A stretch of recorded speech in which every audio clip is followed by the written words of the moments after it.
Մեծ առանձնատանը, որտեղ վիշտը թաքցված է շքեղության հետում, հայրն որոշում է լուծել իր 9 տարեկան որդու միայնությունը, ընտրությամբ, որը միավորում է էթիկետը, փողը, շտապը։ 5 անթերի կանայք գալիս են այնպես, կարծես երջանկությունը կարելի է վարձել, բայց մանկական սիրտը տեսնում է այն, ինչ մեծահասակները ձացնում են, թե չեն տեսնում։ Փայլուն արտաքինների ցավոտ հիշողությունների մեջ մի անհավանական որոշում բացահայտում է տարբերությունը, իրական խնամքի հարմարության մեջ։ Երբ ողջ տունը պահում է իր շունչը, մի պարզ համարձակ շարժում փոխում է 3 կյանքի ճակատագիրը, նորովի սահմանում, թե ինչ է ընտանիքը։ Նախքան այս հուզիչ պատմության մեջ սուզվելը, բաժանորդագրվեք ալիքին միացրեք զանգակը, որպեսզի չկորցնեք սիրո, վերածննդի խիզախության ոչ մի գլուխ։ Ավագյանների առանձնատուն, Վահագնի թաղամաս, Երան։ Արը մայր էր մտնում 3000 քառակուսի մետր տարածք ունեցող կալվածքի վրա, լճակի տեսքով լողավազանի ջրերը ոսկեգույն ներկելով։ Մարմարե ապակե տան ներսում 45-ամյա Էդվարդ Ավագյանը երկրորդ հարկի իր աշխատասենյակից դիտում էր տեսարանը։ Անշարժ գույքի ոլորտի գործարարը միլիարդներով գնահատվող կայսրություն էր կառուցել, բայց այժմ հորիզոնին էր նայում իր ուղին կորցրած մարդու դատարկ հայացքով։ Արդեն 8 ամիս էր, ինչ նրա կինը Անահիտը երկարատ հիվանդությունից հետո հեռացել էր կյանքից։ Այդ օրվանից ի վեր առանձնատունը, որը ժամանակին հիշարժան երեկույթների շքեղ ընթրիքների վայր էր, վերածվել էր հիշողությունների դամբարանի։ Լռությունը կապարի պես ծանրացել էր, որը խախտում էին միայն սպասավորների երբեմնի աղմուկը, նրա 9-ամյա որդու, Դավթի, անվստահ քայլերը։ Էդվարդն ուղղեց իտալական փողկապը, նայեց շվեյցարական ժամացույցին, Անահիտի նվերը ամուսնության վերջին տարեդարձին։ Ժամանակն էր հանդիպելու իր վստահելի թիմի հետ։ Նա իջավ մարմարե աստիճաններով, յուրաքանչյուր քայլը արձագանքում էր ընդարձակ նախասրահի դատարկության մեջ։ Անցավ ճաշասենյակի կողքով, որտեղ Անահիտի աթոռն անձեռնմխելի էր մնացել, որպես լուռ սրբավայր։ Ներքի հարկի աշխատասենյակում նրան սպասում էր թիմը, Ռուբենը, նրա փաստաբանը, Լիլիթը, մամուլի քարտուղարը, Մարկոսը, մանկության ընկերն ու գործընկերը։ Դեպքից հետո բոլորը նրա հետ չափազանց զգույշ էին վարվում։ Էդվարդ, կառուցապատող ընկերության թվերը հիանալի են, բայց մեզ քո ստորագրությունն է պետք Դավթաշենի նոր նախագծի համար, ասաց Մարկոսը, մեկնելով թղթապանակը։ Գործարարը մեխանիկորեն գլխով արեց, իրականում չյուրացնելով տեղեկությունը։ Նրա մտքերը հեռու էին, կորած հիշողությունների իր վրա աճող ճնշման մեջ։ Դու մեզ լսում ես, Էդվարդ, հարցրեց Լիլիթը, նկատելով նրա հեռուն գնացած հայացքը։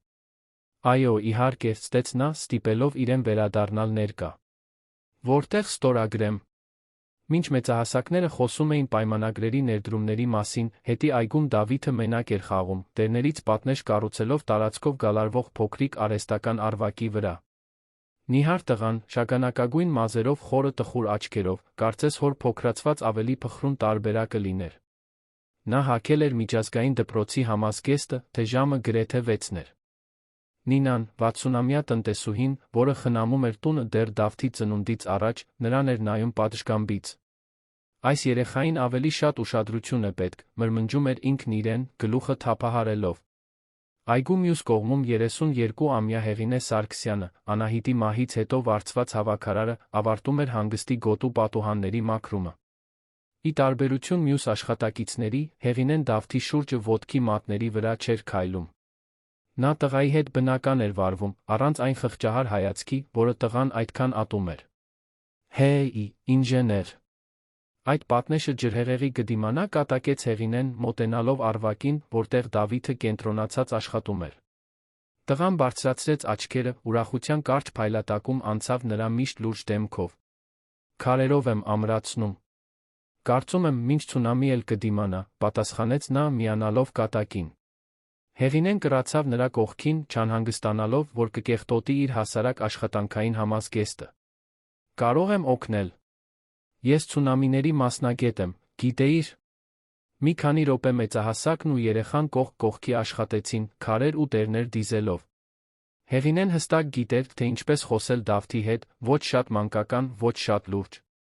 Նա տղային իրեն հավասարի պես էր վերաբերվում, ինչը հազվադեպ ելույթ էր տղայի աշխարհում, որը շրջապատված էր մեծահասակներով, ովքեր կամ անտեսում էին նրան, կամ խեղդում չափազանցված ուշադրությամբ։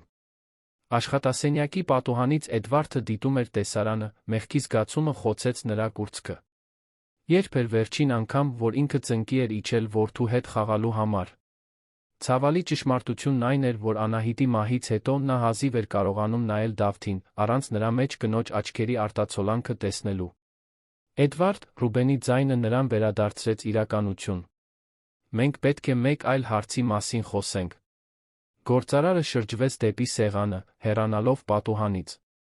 Դու պետք է մտածես ապագայի մասին, ընկերս, շարունակեց Ռուբենը, կշռադատելով բառերը։ Տունը անկենդան է։ Դավթին կանացի կերպար է պետք։ Եվ դու էլ պետք է առաջ շարժվես։ Էդվարդի ծնոտը լարվեց։ Մենք այս խոսակցությունը չենք ունենալու, Ռուբեն։ 8 ամիս է անցել, Էդվարդ, պնդեց Մարկոսը տասնամյակների բարեկամության տված ազատությամբ։ Անահիտը չէր ուզենա քեզ այսպիսին տեսնել։ Ոչ էլ Դավթին։ Համաձայն եմ, ավելացրեց Լիլիթը։ Բացի այդ, մամուլում շահարկումները սկսվել են։ Անցյալ շաբաթ այն սյունակագիրը հարցրեց, թե արդյոք դու ճգնավորի պես ես ապրում։ Էդվարդը ձեռքը տարավ դեմքին, զգալով աչքերի տակի պարկերի ծանրությունը։ Անահիտի մահից հետո լավ չէր քնում։ Գիշերները չափազանց երկար էին, անկողինը չափազանց մեծ, տունը չափազանց լուռ։ Եվ կար Դավիթը, որն ավելի ու ավելի էր հեռանում, ապաստանելով իր սեփական աշխարհում։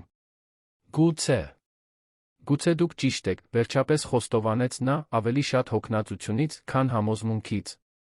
Լիլիթի աչքերը փայլեցին։ Ես մի քանի առաջարկ ունեմ։ Մեր շրջապատի կանայք, զուսպ, էլեգանտ։ Կարող ենք ոչ պաշտոնական մի բան կազմակերպել։ Ընթրիք, առաջարկեց Մարկոսը, ոգորվելով մտքից։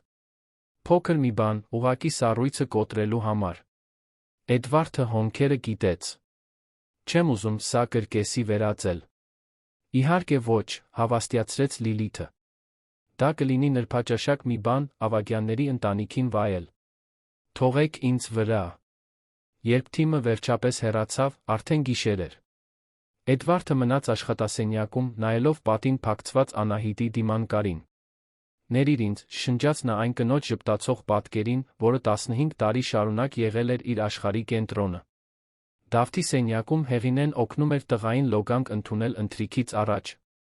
Ի տարբերություն Նինայի, որը հեռվից էր վերահսկում ամեն ինչ, Հեղինեն թքերը քշտում էր մտնում այն ամենօրյա պայքարի մեջ, որը կոչվում էր Դավթին առանց բողոքի լողացնելը։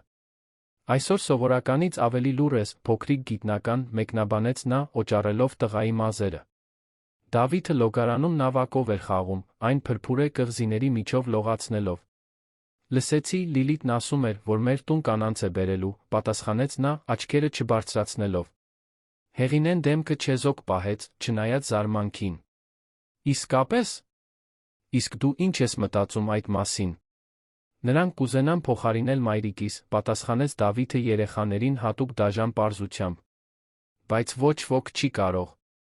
Ոչ ոք։ Հեղինեն կոկորդում մի գունդ զգաց։ Նա լավ գիտեր այդ ցավը, կորցնել անփոխարինելի մեկին տեսնել, թե ինչպես է աշխարհը ուզում առաջ շարժվել, կարծես ոչինչ տեղի չի ունեցել։ Այս կյանքում ոչ ոքի չի փոխարինում, Դավիթ, ասաց նա մի լրջությամբ, որը հազվադեպ էր օգտագործում տղայի հետ։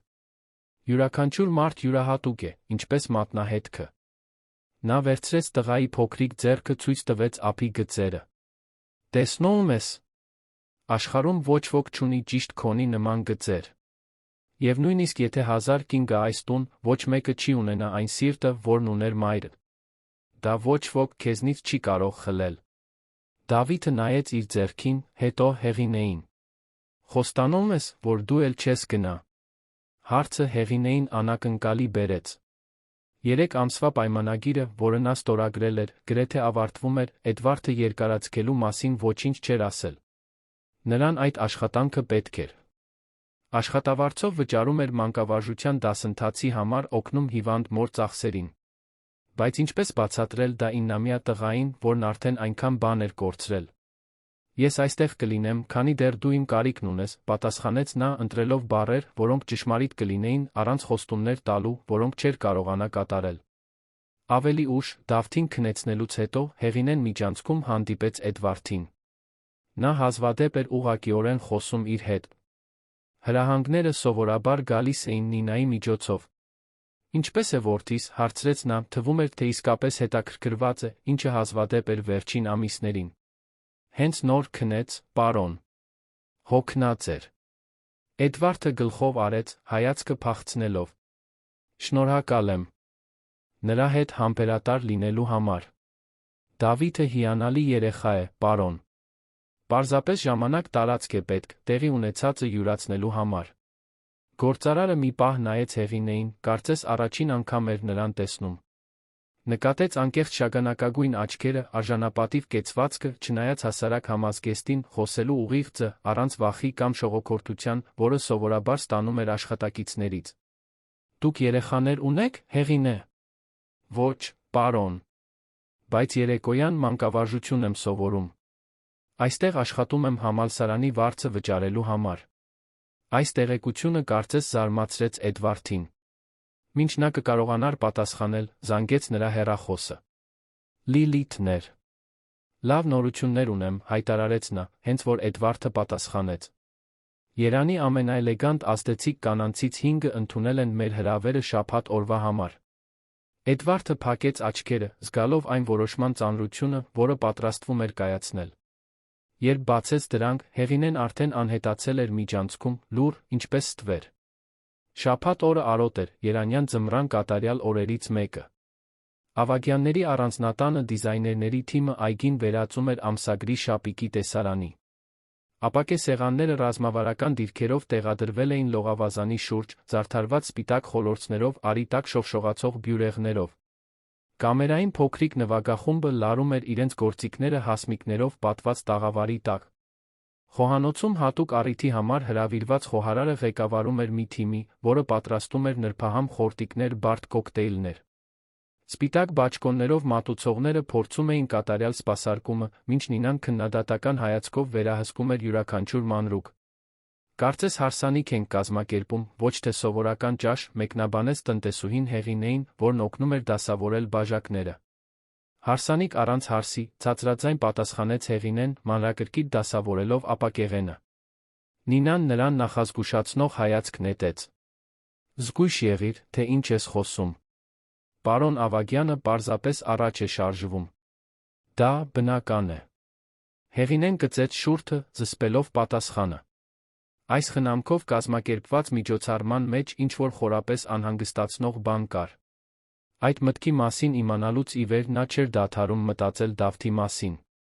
Ինչպես կմեկնաբաներ դա տղան։ Որպես դավաճանություն մոր հիշատակին։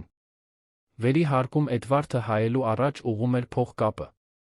Հագել էր հատուկ իր համար կարված մուգ կապույտ կոստյում, բայց նույնիսկ անթերի ձվածքը չէր կարողանում թաքցնել ուսերի լարվածությունը։ Լիլիթը, նրա կողքին, վերջին շտկումներն էր անում նրա տեսքին։ Հիշիր ժպտալ, Էդվարդ, հրահանգեց նա։ Այս կանանցից ոմանք օվկիանոս կանցնեին քեզ հետ լինելու հնարավորության համար։ Ոչ միայն քո կարողության, այլ այն հիանալի տղամարդու համար, որ դու ես։ Էդվարդը նայեց իր արտացոլանքին, չճանաչելով այն տղամարդուն, որին տեսնում էր։ Սա շուտապույտ է թվում։ Շուտապույտ կլիներ թույլ տալ, որ դու Դավիթը էլ ավելի խորասուզվեք այս մելամաղձության մեջ, հակադարձեց Լիլիթը։ Վստահիր ինձ։ Ես ընտրել եմ միայն բացառիկ կանանց։ Նրանցից ցանկացածը կատարյալ կլիներ որպես նոր Տիկին Ավագյան։ Տիկին Ավագյան արտահայտությունից Էդվարդը սարսռաց։ Այդ տիտղոսը պատկանում էր Անահիտին։ Միշտ կպատկաներ։ Բայց հետդարձի ճանապարհ այլս չկար։ Հրավերներն ուղարկված էին, տունը պատրաստ, Լիլիթը հավաստիացրել էր, որ մամուլը աղմուկ չի բարձրացնի հանդիպման շուրջ։ Գաղտնիությունը գլխավոր կարգախոսն էր։ Իսկ Դավիթը, հարցրեց նա, հանկարծ հիշելով որդուն։ Նա գիտի ճաշի մասին։ Իհարկե, պատասխանեց Լիլիթը, գրեթե աննկատ վարանումով։ Նինան բացատրել է, որ կարոր հյուրեր կունենանք։ Նա ներկայանալի տեսք կունենա, մի անհանգստացիր։ Կողքի սենյակում Դավիթը զզվանքով նայում էր դասական տաբատի վերնաշապիկի համադրությանը, որը Նինան առանձնացրել էր նրա համար։ Տղան, որը նախընտրում էր իր շորտերն ու սուպերհերոսներով շապիկները, իրեն զգում էր, կարծես զոհաբերության էին պատրաստում։ Ես չեմ ուզում ծանոթանալ այդ կանանց հետ, հայտարարեց նա, երբ Նինան փորձեց համոզել նրան հագնվել։ Հայրդ ակնկալում է, որ դու քեզ լավ կպահես, Դավիթ, պատասխանեց տնտեսուհին վճռականորեն։ Նրանք կարոր մարդիկ են։ Ինչով են կարոր։ Նինան հոգոց հանեց, չիմանալով ինչպես բացատրել. Նրանցից մեկը կարող է յուրահատուկ դառնալ հորդ համար։ Եվ քեզ համար նույնպես։ Դավթի աչքերը լայն բացվեցին հասկացողությունից, վրդովմունքից։ Նա ուզում է նոր կին ընտրել։ Այդպես է։ Մինչ Նինան կկարողանար պատասխանել, Հեղինեն մաքուր սրբիչներով մտավ սենյակ։ Նկատելով լարվածությունը, կանգնեց դռան մոտ։ Ինչ է պատահել, փոքրիկ գիտնական։ Հագուստը դուր չի գալիս։ Դավիթը վազեց դեպի նա, կառչելով նրա ոտքերից։ Հայրս այսօր ինձ համար նոր մայր է ընտրելու։ Ես չեմ ուզում։ Հեղինեն իջավ մինչ տղայի աչքերի մակարդակը, մինչ Նինան դիտում էր դժգոհությամբ։ Ոչ ոք չի կարող քեզ ստիպել ընդունել նոր մայր, Դավիթ։ Դա մի բան է, որը գալիս է սրտից։ Հեղինե նախազգուշացրեց Նինան։ Դա քո գործը չէ միջամտել։ Ես պարզապես հանգստացնում եմ տղային, պատասխանեց Հեղինեն, աչքերը չկտրելով Դավթից։ Հետո, ձայնը իջեցնելով, որ միայն նա լսի, ավելացրեց. Քաջ եղիր։ Երբեմն մենք պետք է դիմակայենք դժվար իրավիճակների, պաշտպանելու համար այն, ինչ սիրում ենք։ Դավիթը գլխով արեց, սրբելով համար արցունքը։ Հեղինեն օգնեց նրան հագնվել սանրել անհնազանդ մազերը, խոսելով սովորական բաներից, որպեսզի շեղի նրան, իր վերջին գիտական նախագծի, միասին կարդացած գրքի, հաջորդ հանգստյան օրերին պլաստիկ շշից հրթիռ կառուցելու պլանի մասին։ Կեսօրին հյուրերը սկսեցին գալ։ Առաջինը Վերոնիկա Պետրոսյանն էր, 38 տարեկան, նախկին միջազգային մոդել, այժմ կոսմետիկայի ոլորտի գործարար։ Էլեգանտ, կարմիր զգեստով, որն ընդգծում էր նրա կատարյալ կորությունները, նա իջավ լիմուզինից, կարծես կարմիր գորգի վրա լիներ։ Հաջորդը ժամանեց Արմինե Մելիքյանը, 40 տարեկան, մասնավոր հիվանդանոցների ցանցի ժառանգորդուհի, հայտնի բժշկուհի։ Զուսպ, մուգ կապույտ մետաքսե կոստյումով, նա ուներ հաշվարկված ժպիտ նվեր Էդվարդի համար, իր անձնական մառանից հազվագյուտ գինու շիշ։ Երրորդը եկավ Ամալիա Հակոբյանը, 36 տարեկան, կորպորատիվ իրավաբան, այն գրասենյակի գործընկեր, որը ներկայացնում էր երկրի հայտնիների կեսին։ Նրբաճաշակ, բեժ գույնի կոստյումով, նա ցուցադրում էր անթերի կեցվածք ինքնավստահություն, որը սահմանակից էր ամբարտավանությանը։ Դիանա Սահակյանը, 42 տարեկան, հաջորդը ժամանեց։ Սենատորի այրի այժմ մշակութային հիմնադրամի տնօրեն, նա համադրում էր դասական գեղեցկությունը հեղինակության աուրայի հետ, որը ստիպում էր սպասավորներին շտապել սպասարկելու նրան։ Վերջում հայտնվեց Լուսինե Կիրակոսյանը, 35 տարեկան, հայտնի առավոտյան հաղորդման հաղորդավարուհի, ոճի խորհրդանիշ։ Նրա բյուրեղյա ծիծաղը արձագանքում էր այգում, մինչ նա հաճոյախոսություններ էր անում դեկորի վերաբերյալ ողջունում մյուս հյուրերին։ Էդվարդը յուրաքանչյուրին ընդունեց փորձառու հյուրընկալի քաղաքավարությամբ, թե նրա ժպիտները չէին հասնում աչքերին։ Լիլիթը շրջում էր խմբերի միջ, խոսակցություններ հրահրելով հավաստիանալով, որ բոլորի բաժակները միշտ լիքն են։ Դավթին հյուրերին ներկայացրին վատ թաքցրած դժկամությամբ։ Տղան միավանք պատասխաններ էր տալիս դպրոցի հոբբիների մասին կաղապարված հարցերին։ Վերոնիկան փորձեց գրավել նրան, խոսելով իր նույն տարիքի զարմիկի մասին, Արմինեն մեկնաբանեց մի կրթական ճամբարի մասին, որը հովանավորում էր իր հիվանդանոցը, Ամալյան խոստացավ տանել նրան ծանոթանալու իր հայտնի դերասան հաճախորդի ստուդիային։ Դիանան խոսեց կարգապահության լավ դաստիարակության կարողության մասին, իսկ Լուսինեն առաջարկեց տանել նրան իր հաղորդման կուլիսները տեսնելու։ Սակայն նրանցից ոչ ոք իրականում չնայեց Դավթին, նրանք նրա մեջ տեսնում էին միայն Էդվարդի շարունակությունը, մի մանրուք, որը պետք է կառավարել ցանկալի այրուն նվաճելու ճանապարհին։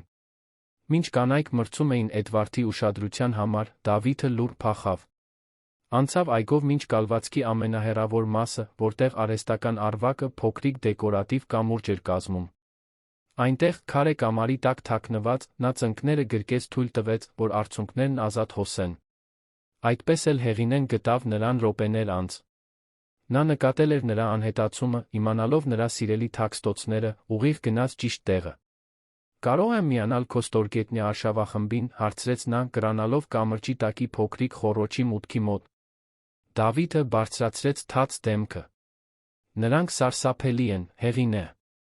Նրանցից ոչ ոք նման չէ մայրիկիս։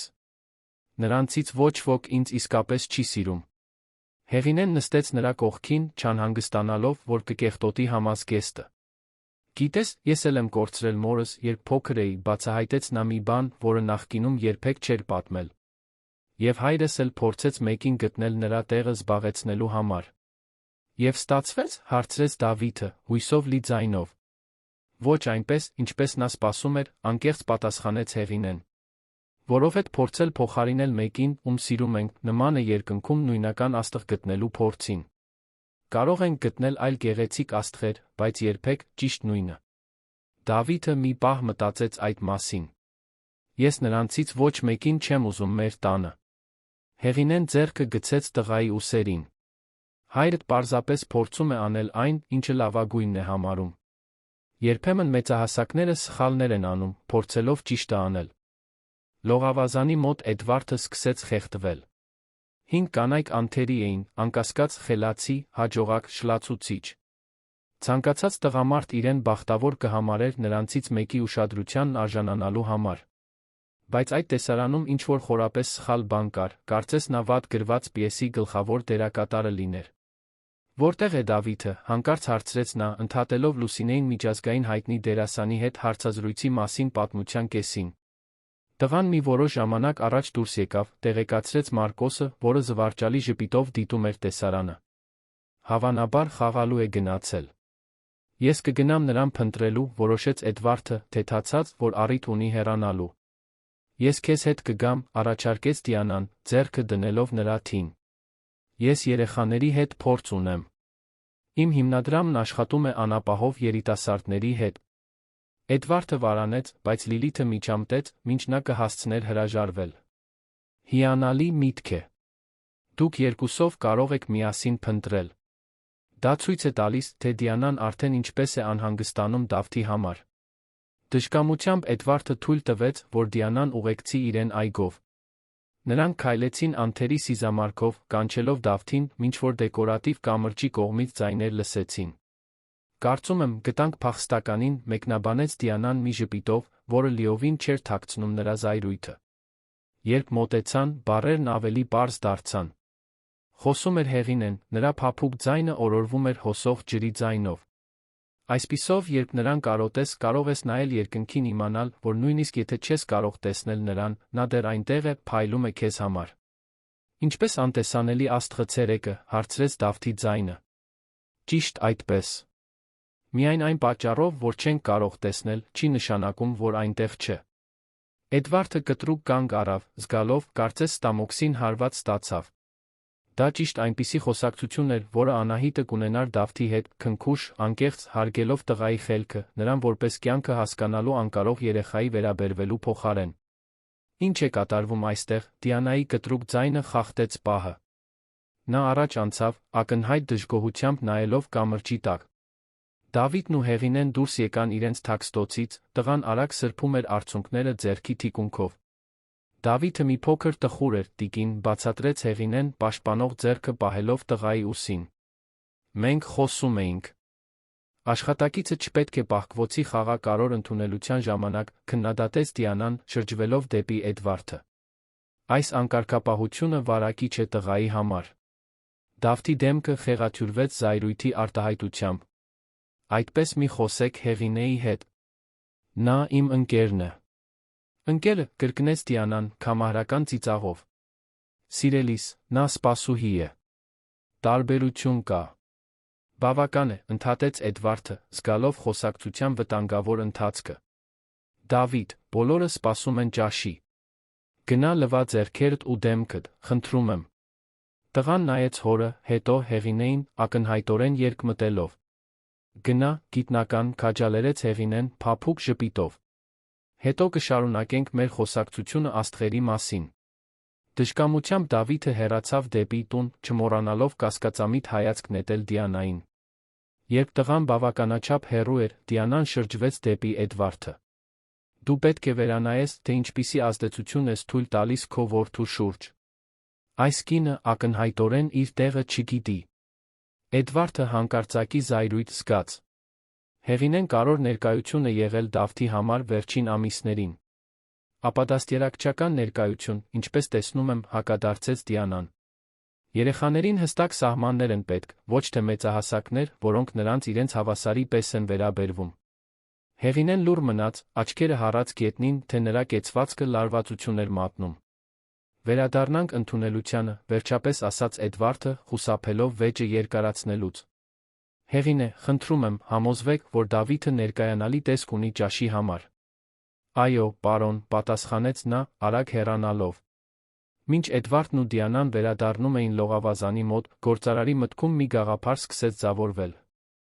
Մի գաղափար, որը առանց նրա իմացության ամբողջությամբ կփոխեր այդ օրվա ընթացքը նրա բոլոր խնամքով պլանավորված ակնկալիքները։ Ճաշը մատուցվեց բարդ խոսակցությունների հաշվարկված ծիծաղի ներքո։ 5 հյուրերը ջանում էին ցուցադրել իրենց խելքը, հմայքը, ամենից առաջ իրենց համապատասխանությունն այն դերին, որին բոլորը ձգտում էին։ Էդվարդը նստած սեղանի գլխին մեխանիկորեն պատասխանում էր, իսկ հայացքը հաճախ շեղվում էր դեպի Դավիթը, որը խաղում էր ուտելիքի հետ, իրականում չուտելով։ Որդիդ հիասքանչ է, Էդվարդ, մեկնաբանեց Լուսինեն, կեղծ ժպիտով նայելով տղային։ Քո աչքերն ունի։ Աչքերը մայրիկինն են, ուղղեց Դավիթը, հայացքը չբարձրացնելով ափսեից։ Բոլորը միշտ այդպես են ասել։ Անհարմար լռություն տիրեց սեղանի շուրջ։ Էդվարդը հազաց, փորձելով փոխել թեման, բայց Արմինեն առաջ անցավ։ Գիտես, Դավիթ, սիրելի մարդուն կորցնելը շատ դժվար է։ Ես կորցրել եմ հորս, երբ 12 տարեկան էի, բացահայտեց նա հաշվարկված քնքշությամբ։ Բայց ժամանակի ընթացքում սովորեցի, որ կարող ենք նոր ընտանիք կառուցել, չմոռանալով նրան, ով հեռացել է։ Ճիշտ այդպես, համաձայնեց Վերոնիկան։ Համոզված եմ, որ մայրդ կուզենար, որ դու հայրդ նորից երջանիկ լինեիք։ Դավիթը կանանց նայեց կասկածի զայրույթի խառնուրդով։ Դուք ինչպես գիտեք, թե մայրս ինչ կուզենար։ Դուք նրան անգամ չեք ճանաչել։ Մարկոսը, որը նստած էր Էդվարդի կողքին, հազի միջոցով ծիծաղը թաքցրեց։ Լիլիթը նախազգուշացնող հայացք նետեց տղային, որն ուղղակի ուսերը թոթվեց վերադարձավ տապակած ձուկը ափսեի մեջ այս ու այն կողմ հրելուն։ Երեխաներին կարգապահություն է պետք, հայտարարեց Դիանան, անձեռոցիկը ճշգրիտ շարժումով դնելով սեղանին։ Դավիթն ակնհայտորեն տառապում է ուժեղ կանացի ներկայության պակասից։ Կամ գուցե տառապում է կանացի ներկայությունների ավելցուկից, որոնց հազիվ է ճանաչում, որոնք կարծիք են հայտնում իր կյանքի մասին, մրմնջաց Մարկոսը Էդվարդին, այնքան ցածր, որ միայն ընկերը լսեր։ Էդվարդն իրեն երկփեղկված էր զգում, որդու պահվածքից զայրացած մի նույն ժամանակ տարօրինակ հպարտություն զգալով նրա իսկության համար։ Կատարյալ արտաքինների կեղծ ժպիտների մեջ Դավթի անմշակ ազնվությունը թարմ օդի շունչի պես էր։ Աղանդերից հետո Լիլիթն առաջարկեց, որ բոլորը նորից գնան լողավազանի մոտ կոկտեյլների սուրճի։ Այդ ժամանակ Էդվարդը նկատեց, որ կամրջի մոտ տեղի ունեցած միջադեպից հետո Հեղինեին չի տեսել։ Զգուշորեն մոտեցավ Նինային, որը վերահսկում էր սպասարկումը։ Որտեղ է Հեղինեն։ Լվացքատանն է, պարոն։ Կարծեցի, ավելի լավ է նրան հետի մասում պահել ընդունելության ընթացքում, այն միջադեպից հետո։ Էդվարդը մեղքի զգացում ունեցավ։ Նա այդպիսի հրահանգ չէր տվել, բայց Նինան, միշտ հոգ տանելով էթիկետի հիերարխիայի մասին, նախաձեռնությունը վերցրել էր իր ձեռքը։ Լողավազանի մոտ 5 կանայք ցուցադրում էին իրենց ողջ նրբագեղությունը։ Ամալյան պատմում էր մի բարդ դատական գործի մասին, որը հաղթել էր, Լուսինեն բոլորին հմայում էր հայտնիների կուլիսային պատմություններով, Վերոնիկան խոսում էր իր կայուն կոսմետիկայի գծի մասին, Արմինեն մեկնաբանում էր էսթետիկ բժշկության առաջընթացները, իսկ Դիանան նշում էր Արվարձանում մշակութային կենտրոն կառուցելու իր նախագիծը։ Դավիթը մենակ նստել էր լողավազանի եզրին, փոքրիկ քարեր նետելով ջուրը դիտելով ալիքները։ Էդվարդը հանկարծակի ցանկություն զգաց միանալու որդուն, իսկապես խոսելու նրա հետ, մի բան, որը նա իրականում չէր արել Անահիտի մահից հետո։ Բայց մինչ նա կհասցներ շարժվել, Լիլիթը նրան կանչեց խմբի կենտրոն։ Էդվարդը հատուկ գաղափար ունի այսօրվա համար, հայտարարեց նա մի ոգորությամբ, որը գործարարին անակնկալի բերեց։ Բոլոր հայացքները ուղղվեցին նրան, սպասողական։ Էդվարդը վարանեց, շատ ուշ հասկանալով, թե ինչ էր պլանավորել Լիլիթը։ Դե ես, սկսեց նա, չիմանալով ինչպես շարունակել։ Արի, Էդվարդ, պնդեց Լիլիթը։ Պատմիր նրանց։ Մարկոսն էր, որ օգնության հասավ, արագ իմպրովիզացիա անելով։ Էդվարդը կցանկանար բոլորիդ ցույց տալ այգիները։ Անահիտը սիրահարված էր լանդշաֆտային դիզայնին, գիտեիք։ Նա անձամբ է նախագծել յուրաքանչյուր ծաղկաթումբ։ Էդվարդը երախտագիտության հայացք նետեց ընկերոջը։ Այո, ճիշտ այդպես։ Այգիները այս տան պատմության կարևոր մասն են։ Հյուրերը իրար նայեցին, ակնհայտորեն հիասթափված։ Նրանք ավելի վճռական բան էին սպասում։ Այնուամենայնիվ, բոլորը ժպտացին ընդունեցին զբոսանքի հրավերը։ Մինչ խումբը քայլում էր անթերի խնամված այգիներով, Էդվարդը նկատեց, որ Դավիթը նորից անհետացել է։ Անհանգստացած, նա զգուշորեն ներողություն խնդրեց գնաց նրան փնտրելու։ Որդուն գտավ լվացկատանը նստած աթոռակի վրա, դիտում էր, թե ինչպես է Հեղինեն հագուստ արդուկում։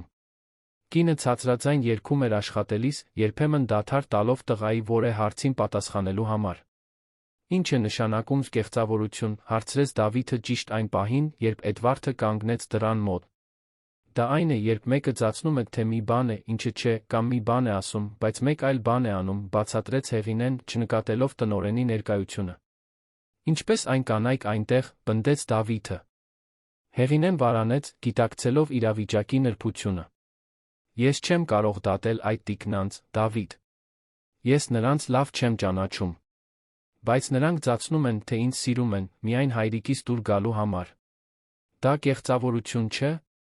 Էդվարդը հազաց, հայտարարելով իր ներկայության մասին։ Հեղինեն անմիջապես ուղղվեց, դեմքը կարմրած։ Պարոն Ավագյան։ Ներողություն, ես։ Ամեն ինչ կարգին է, Հեղինե, ընդհատեց Էդվարդը։ Դավիթ, բոլորը սպասում են։ Խնդրում եմ, վերադարձիր այգի։ Չեմ ուզում, պատասխանեց տղան, ձեռքերը խաչելով։ Նրանք կեղծ են։ Եվ նրանցից ոչ ոք չէր սիրում մայրիկիս։ Դավիթ, հիմա դրա ժամանակը չէ։ Ապա երբ է։ Դու անգամ մայրիկի մասին այլս չես խոսում։ Կարծես նա երբեք գոյություն չի ունեցել։ Էդվարդի դեմքը քարացավ։ Հեղինեն նկատեց աճող լարվածությունը քնքշորեն միջամտեց։ Դավիթ, ինչու մի քանի րոպեով դուրս չես գալիս։ Քո հյուրերը սպասում են։ Հետո կարող ես վերադառնալ օգնել ինձ այն ֆոտոսինթեզի փորձի հարցում, որը պլանավորել էինք։ Տղան նայեց նրան, հետո հորը, գնահատելով իրավիճակը։ Վերջապես, չափազանցված հոգոցով, իջավ աթոռակից։ Միայն այն պատճառով եմ գնում, որ դու խնդրեցիր, Հեղինե, հայտարարեց նա, հեռանալով վիրավորված արժանապատվությամբ։ Երբ մնացին մենակ, անհարմար լռություն տիրեց։ Հեղինեն վերադարձավ աշխատանքին, խուսափելով տնօրենի հայացքից։ Ներողություն դրա համար, վերջապես ասաց Էդվարդը։ Դավիթը դժվար է դարձել։ Նա տառապում է, պարոն, պատասխանեց Հեղինեն մի համարձակությամբ, որը զարմացրեց երկուսին էլ։ Երեխաները միշտ չէ, որ գիտեն ցավն արտահայտել այնպես, ինչպես մենք մեծահասակներս։ Էդվարդը հետաքրքրությամբ նայեց նրան։ Դուք կարծես շատ լավ եք հասկանում իմ որդուն։ Ես տարիներ շարունակ աշխատել եմ երեխաների հետ։ Այստեղից առաջ մանկապարտեզում օգնական էի, մինչ սովորում էի։ Երեխաներն ավելի թափանցիկ են, քան մեծահասակները։ Երբ տառապում են, ցույց են տալիս, երբ սիրում են, ցուցադրում են։ Եվ ինչ է ցուցադրում Դավիթը, ձեր կարծիքով։ Հեղինեն զգուշորեն ծալեց վերնաշապիկը, նախքան պատասխանելը։ Վախ։ Մորը մոռանալու վախ։ Հոր կողմից մոռացվելու վախ։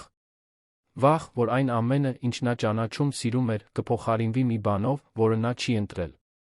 Բառերը ֆիզիկական հարվածի պես խոցեցին Էդվարդին։ Դա ճիշտ այն էր, ինչ Անահիտը կասեր, ուղիղ, առանց շրջանցելու, բայց մի կարեկցանքով, որը չէր նվազեցնում ճշմարտությունը։ Ապա ինչ պետք է անեմ, հարցրեց նա խոցելիության հազվադեպ պահին։ Հեղինեն կարծես զարմացավ հարցից, բայց անկեղծորեն պատասխանեց. Լսեք։ Իսկապես լսեք։ Եվ մի շտապեցրեք իրադարձությունները։ Նրա ժամանակը նույնը չէ, ինչ ձերը։ Այգուց եկող ճիճը ընդհատեց խոսակցությունը։ Էդվարդը դուրս վազեց, Հեղինեն նրա հետից։ Լողավազանի մոտ քաոսային տեսարան էր։ Դիանան բղավում էր Դավթի վրա, որը թրջված էր կարծես ընկել էր լողավազանը, մյուս հյուրերը դիտում էին սարսափից մինչ վատ թաքցրած զվարճության արտահայտություններով, իսկ Լիլիթը փորձում էր հանգստացնել բոլորին։ Ինչ է պատահել, պահանջեց Էդվարդը, վազելով դեպի որդին։ Ձեր որդին Լուսինեին հրեց լողավազանը, մեղադրեց Դիանան։ Դա դիտավորյալ էր, ես տեսա։ Դա դժբախտ պատահար էր, պաշտպանվեց Դավիթը, դողալով ցրտից վրդովմունքից։ Ես ցույց էի տալիս ստորջրյա լուսավորության համակարգը, որը մայրիկս էր տեղադրել, նա հավասարակշռությունը կորցրեց։ Լուսինեն թրջված, բայց փորձելով պահպանել ինքնատիրապետումը, ստիպված ժպտաց. Ամեն ինչ կարգին է, Էդվարդ։ Պատահարներ լինում են։ Թե դա տարօրինակ էր։ Լիլիթը կարծես հիասթափությունից պայթելու եզրին էր։ Նինա, խնդրում եմ, տարեք Լուսինեին չորանալու հագուստ տվեք։ Էդվարդ, մենք պետք է խոսենք։ Մինչ հյուրերը հեռանում էին, ցածրաձայն մեկնաբանելով, Հեղինեն սրբիչով մոտեցավ փաթաթեց Դավթին. Արի այս թաց հագուստը հանենք, մինչ մրսես։ Սպասիր, միջամտեց Լիլիթը։ Էդվարդ, այս ընդունելությունը անկանխատեսելի գաղափար էր։ Եկեք լուծենք սա հենց հիմա։ Նա շրջվեց դեպի Դավիթը, ստիպելով մի ժպիտ, որը չէր հասնում աչքերին։ Սիրելիս, եկ խաղ խաղանք։ Այս 5 հիանալի կանանցից ո՞ն կուզենայիր ավելի հաճախ տեսնել այստեղ։ Ով կլիներ լավ ընկեր քեզ հորդ համար։ Էդվարդի դեմքը խեղաթյուրվեց սարսափից։ Լիլիթ, ինչ ես անում։ Խնդիրն եմ լուծում, պատասխանեց նա, ատամների արանքից։ Դու ամիսներ շարունակ կատվածահար ես։ Դավթին կանացի կերպար է պետք։ Ժամանակն է որոշում կայացնելու։ Սա անհեթեթություն է, բողոքեց Մարկոսը մոտենալով։ Էդվարդ, թույլ մի տուր սա։ Բայց մինչ Էդվարդը կհասցներ միջամտել, Դավիթը մի քայլ առաջ արեց, գզակը մարտահրավերով բարձրացրած։ Նրա աչքերը սահեցին 5 կանանց վրայով, որոնք վերադարձել էին դիտում էին տեսարանը անհանգստությունից մինչ զայրույթի արտահայտություններով։ Նրանցից ոչ մեկը, հայտարարեց տղան, իր 9 տարեկանի համար զարմանալի վճռականությամբ։ Ես ընտրում եմ Հեղինեին։ Խմբի վրա ապշած լռություն իջավ։ Հեղինեն անշարժ կանգնած էր, սրբիչը դեռ ձեռքերում, աչքերը լայն բացված զարմանքից։ 5 հյուրերը նայեցին հավաքարարին իր հասարակ համազգեստով, կարծես նա հենց նոր ոչնչից հայտնված լիներ։ Սա աբսուրդ է, հայտարարեց Դիանան, առաջինը ուշքի գալով։ Սպասուհին։ Սա ինչ-որ կատակ է։ Էդվարդը նայեց որդուն, հետո Հեղինեին, նրա կրծքում ինչ-որ բան շարժվեց։ Մի բան, որը քնած էր Անահիտի մահից հետո։ Այն, թե ինչպես էր Հեղինեն պաշտպանողաբար կանգնում Դավթի կողքին, առանց լինելու։ Այն բնականությունը, որով նրանք խոսել էին կամրջի մոտ։ Նրա խոսքերի ազնվությունը լվացքատանը։ Ի հակադրություն 5 կատարյալ կանայք հանկարծ արհեստական թվացին, ինչպես էլեգանտ մանեկեններ, առանց իրական բովանդակության։ Դավիթ, սկսեց Լիլիթը, լարված ձայնով, դու խաղը չհասկացար։ Դու պետք է ընտրես հյուրերի միջ, ոչ թե աշխատակցի։ Ես հիանալի հասկացա, հակադարձեց տղան։ Դուք ուզում եք մեկին, որ հոգ տանի ինձ հայրիկիս մասին։ Հեղինեն արդեն դա անում է, նա չի ձացնում, թե մայրս երբեք գոյություն չի ունեցել։ Էդվարդը կոկորդում մի գունդ զգաց։ Իր որդին, իր մանկական իմաստությամբ, տեսել էր այն, ինչ ինքը հրաժարվում էր տեսնել։ Դիանան մի քայլ առաջ արեց, դեմքը խեղաթյուրված վրդովմունքից։ Սա անհեթեթություն է։ Էդվարդ, վերահսկիր որդուդ։ Այս սպասուհին ակնհայտորեն մանիպուլյացիայի է ենթարկել տղային։ Հավանաբար նրա գլուխը լցրել է մեր դեմ։ Հեղինեն, որը մինչ այդ լուռ էր մնացել, առաջ եկավ։ Ներողություն եմ խնդրում անհարմարության համար, տիկնայք։ Դավիթը շփոթված է, ես երբեք չէի խրախուսի։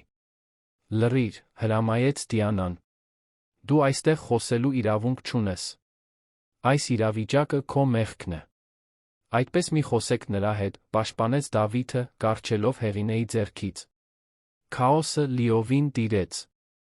Ամալյան վիճում էր Մարկոսի հետ իրավիճակի անպատշաճության մասին, Վերոնիկան փորձում էր հանգստացնել դեռ թաց Լուսինեին, Արմինեն ամեն ինչ դիտում էր կլինիկական հետաքրքրությամբ, իսկ Լիլիթը կարծես ուշաթափվելու եզրին էր։ Բավական է, Էդվարդի ձայնը կտրեց իրարանցումը։ Բոլորը լռեցին, զարմացած նրա հանկարծակի հեղինակությունից։ Շնորհակալ եմ բոլորիդ ներկայության համար, բայց այս միջոցառումն ավարտված է։ Լիլիթը կուղեկցի ձեզ մինչ ելք։ Էդվարդ, դու լուրջ չես կարող լինել, բողոքեց Լիլիթը։ Ամբողջ աշխատանքը, ամբողջ նախապատրաստությունը։ Ավարտվեց, Լիլիթ, կրկնեց նա վճռականորեն։ Սա սկզբից ետ սխալ էր։ Հյուրերը հեռացան, ոմանք վրդովված, մյուսները պարզապես շփոթված։ Դիանան վերջինը դուրս եկավ, թունոտ հայացք նետելով Հեղինեին։ Սա այսպես չի մնա, նախազգուշացրեց նա, մինչ Մարկոսը նրբորեն ուղեկցեց նրան դուրս։ Երբ բոլորը գնացին, լողավազանի մոտ մնացին միայն Էդվարդը, Դավիթը Հեղինեն։ Արը սկսում էր մայր մտնել, ոսկեգույն ներկելով այժմ հանգիստ ջրերը։ Պարոն, սկսեց Հեղինեն, տեսանելիորեն նյարդայնացած, ես երբեք Դավթին չեմ խրախուսել։ Գիտեմ, ընդհատեց Էդվարդը։ Որդիս սեփական կարծիք ունի։ Միշտ ունեցել է։ Նա իջավ Դավթի հասակին։ Դու իսկապես այդքան շատ ես սիրում Հեղինեին։ Տղան հանդիսավոր գլխով արեց։ Նա չի ձացնում։ Եվ չի վախենում մայրիկի մասին խոսելուց։ Եվ օգնում է ինձ դասերիս հարցում։ Եվ աշխարհի ամենահամեղ տաք շոկոլադն է պատրաստում, երբ մղձավանջներ եմ ունենում։ Էդվարդը նայեց Հեղինեին, առաջին անգամ նկատելով նրա այտերի կարմրությունը, կեցվածքի արժանապատվությունը, աչքերի խելքը։ Նա հյուրերի պես գլամուրային չէր, բայց նրա մեջ կար մի իսկություն, որը նրանցից ոչ ոք չուներ։ Հեղինե, դուք ազատ եք օրվա մնացած մասի համար, վերջապես ասաց նա։ Բայց խնդրում եմ, վաղը վերադարձեք։ Մենք պետք է խոսենք։ Նա գլխով արեց, դեռ ապշած իրադարձություններից։ Այո, պարոն։ Մինչ վաղը։ Մինչ Հեղինեն հեռանում էր, Դավիթը հույսով նայեց հորը։ Նա մեզ հետ կմնա։ Էդվարդը ձեռքը տարավ որդու դեռ խոնավ մազերին։ Կտեսնենք, Դավիթ։ Նախ, մենք պետք է լուրջ խոսակցություն ունենանք, դու ես։ Մայրիկի մասին, մեր մասին, ամեն ինչի մասին։ Տղան անսպասելի ուժով գրկեց հորը։ Վերջապես շշնջաց նա, այդ մեկ բառի մեջ այնքան թեթացում կար, որ Էդվարդը զգաց, թե ինչպես են իր աչքերը լցվում արցունքներով։ Այդ պահին, երբ Արը մայր էր մտնում ավագյանների առանձնատան վրա, ինչ-որ բան սկսեց փոխվել, մի բան այնքան նուրբ, որքան խորը։ Այն պատնեշները, որ Էդվարդը կառուցել էր իր սրտի շուրջ, սկսեցին քանդվել, Անահիտի մահից հետո առաջին անգամ նա իրեն թույլ տվեց լիովին զգալ կորստի ցավը վերսկսելու հնարավորությունը։ Ճակատագրական ճաշից հետո եկող շաբաթը լարված անցավ ավագյանների առանձնատանը։ Էդվարդը ժամերով փակված էր իր աշխատասենյակում, հեռախոսով խոսելով Լիլիթի հետ, որը փորձում էր վերահսկել նրա հեղինակությանը հասցված վնասը։ 5 մերժված կանայք իրենց կրած նվաստացման մասին զուսպ չէին եղել, այժմ Էդվարդի անունը շրջանառվում էր երանյան բարձր հասարակության WhatsApp-ի խմբերում, ուղեկցվելով ոչ այնքան հաճելի ածականներով։ Դիանան կատաղած է, տեղեկացրեց Լիլիթը զանգերից մեկի ժամանակ։ Նա ասում է, որ դու թույլ ես տվել, որ որդիդ հրապարակավ նվաստացնի իրեն։ Դավիթը 9 տարեկան է, Աստծու սիրուն, հակադարձեց Էդվարդը, մերսելով քունքերը։ Եվ ոչ ոք չի նվաստացվել։ Դա սխալ ընթացած ճաշ էր, ոչ ավելին։ Սխալ ընթացած ճաշ, կրկնեց Լիլիթը անհավատությամբ։ Էդվարդ, դու հրավիրել ես Երանի ամենաազդեցիկ կանանցից 5-ին, թույլ տվել, որ որդիդ նրանց փոխարեն հավաքարար ընտրի, հիմա կարծում ես, որ դա ընդամենը սխալ ընթացած ճաշ էր։ Երբ վերջապես անջատեց հեռախոսը, Էդվարդն իրեն ուժասպառ էր զգում։ Նա նայեց աշխատասենյակի պատուհանից, տեսավ Դավթին այգում, որը խաղում էր փորձանոթների հավաքածուով, որը Հեղինեն էր նրան տվել։ Հավաքարարը մոտակայքում էր, ծալում էր արի տակ չորացած սրբիչները, երբեմն պատասխանելով տղայի փորձի մասին ոգորված հարցերին։ Տեսարանը հակասական զգացմունքներ առաջացրեց Էդվարդի մոտ։ Մի կողմից, անհերքելի էր, որ Հեղինեն լույս էր վերադարձրել իր որդու աչքերին։ Մյուս կողմից, այն գաղափարը, որ աշխատակիցը առանց ծագման, հարստության կամ կապերի հավաքարարը կարող էր նշանակալի դեր ունենալ իրենց կյանքում, անհեթեթ էր թվում։ Դու տարված ես դրանով, մեկնաբանեց Մարկոսը, երբ միջադեպից 2 օր անց այցելեց նրան։ Այնպես որ, տղային դուր է գալիս աղջիկը։ Ինչ է պատահել։ Նա լավ ազդեցություն է թվում նրա վրա։ Այդքան պարզ չէ, հակադարձեց Էդվարդը, երկուսի համար վիսկի լցնելով։ Դու տեսար, թե Դավիթն ինչպես է նրան նայում։ Կարծես նա ինչ-որ փրկիչ լինի։ Եվ գուցե նա այդպիսին է, ինչ-որ առումով, պատասխանեց Մարկոսը, խորաթափանցությամբ դիտելով ընկերոջը։ Իրականում ինչն է քեզ անհանգստացնում, Էդվարդ։ Որ Դավիթն ընտրել է մեկին, ում դու սոցիալապես ցածր ես համարում։ Թե որ նա ընդհանրապես մեկին է ընտրել։ Էդվարդը հոնքերը գիտեց, զայրացած հարցի ճշգրտությունից։ Խոսքը սոցիալական դասի մասին չէ։ Խոսքը սահմանների մասին է։ Հեղինեն աշխատակից է։ Եղել է, ուղղեց Մարկոսը։ Լսել եմ, որ դու նրան ճաշից անմիջապես հետո աշխատանքից հեռացրել ես։ Ես նրան չեմ հեռացրել։ Մի քանի օր հանգիստ եմ տվել, որպեսզի այս իրավիճակը հանդարտվի։ Մարկոսը ծիծաղեց, գլուխը թափահարելով։ Եվ դու իսկապես կարծում ես, որ դա ինչ-որ բան կլուծի։ Էդվարդ, գիտեմ, որ դժվար է ընդունել, բայց Դավիթը կարող է տեսած լինել մի բան, որը բոլորս բաց ենք թողել։ Եվ ինչ կլիներ դա։ Որ երբեմն այն, ինչն իրականում կարող է, կարգավիճակը, բանկային հաշիվը կամ ազգանունը չէ։ Դա իսկապես հոգ տանելու ունակությունն է։ Էդվարդը չպատասխանեց։ Մարկոսի խոսքերը անհարմարավետորեն արձագանքում էին նրա ներսում, խառնվելով սեփական կասկածներին Անահիտի հիշողությանը, որը միշտ գործնական էր, միշտ ավելի շատ հետաքրքրված բնավորությամբ, քան արտաքինով։ Նույն օրը Էդվարդն անսպասելի զանգ ստացավ։ Դա Արմինեն էր, բժշկուհին, ճաշի 5 հյուրերից մեկը։ Էդվարդ, մենք պետք է խոսենք Դավթի մասին, ասաց նա, առանց նախաբանի։ Ինչ է պատահել որդուս, հարցրեց նա, անմիջապես պաշտպանական դիրք ընդունելով։ Որպես բժիշկ չէի կարող չնկատել որոշ անհանգստացնող նշաններ ճաշի ժամանակ։ Անտարբերությունը, դյուրագրգռությունը, ախորժակի բացակայությունը։ Դու նրան մասնագետի մոտ տարել ես։ Էդվարդի ստամոքսում մի գունդ առաջացավ։ Դավիթը պարզապես հարմարվում է։ Դժվար շրջան է։ Դժվար շրջանները չեն արդարացնում մանկական դեպրեսիայի հստակ ախտանիշները, հակադարձեց Արմինեն, իր ոլորտը իմացողի հեղինակությամբ։ Ծնողներից մեկին կորցրած երեխաները լուրջ հուզական խանգարումներ զարգացնելու բարձր ռիսկ ունեն։ Սա չեմ ասում քեզ վախեցնելու, այլ զգուշացնելու համար։ Խոսակցությունը Էդվարդին խորապես անհանգստացրեց։ Այդ գիշեր, չկարողանալով քնել, նա թափառում էր լուռ տանը, մինչ կանգ առավ Դավթի սենյակի դիմաց։ Կիսաբաց արեց դուռը, դիտեց քնած որդուն։ Նույնիսկ քնի մեջ տղայի դեմքը լարված էր թվում, հոնքերը կիտված, կարծես ինչ-որ անտեսանելի մղձավանջի դեմ էր պայքարում։ Էդվարդը նստեց մահճակալի եզրին, նրբորեն մի փունջ մազ հեռացրեց որդու ճակատից։ Ինչ եմ սխալ անում, Անո, մրմնջաց նա կնոջ ուրվականին։ Ինչպես ուղղեմ սա։ Հաջորդ առավոտ Էդվարդը զանգահարեց Դավթի մանկաբույժին, արտակարգ հանդիպում նշանակեց։ Բժիշկը, դոկտոր Մարտիրոսյանը, ջերմակ մազերով մի պարոն, որը խնամում էր տղային ծննդյան օրվանից, ուշադիր լսեց, մինչ Էդվարդը նկարագրում էր որդու վարքի փոփոխությունները։ Ախորժակի կորուստ, մեկուսացում, դյուրագրգռություն, քնելու դժվարություն, թվարկեց բժիշկը, գրառելով իր քարտում։ Որքան ժամանակ է սա շարունակվում։ Անահիտի մահից հետո, խոստովանեց Էդվարդը, մեղքի զգացումը ծանրացել էր յուրաքանչյուր բառի վրա։ Բայց վերջերս վատացել է, հատկապես այն բանից հետո, երբ նա վարանեց, չիմանալով ինչպես բացատրել ճաշի ձախողումը, Հեղինեի հետ կապված իրավիճակը։ Այն բանից հետո, երբ քաջալերեց բժիշկը։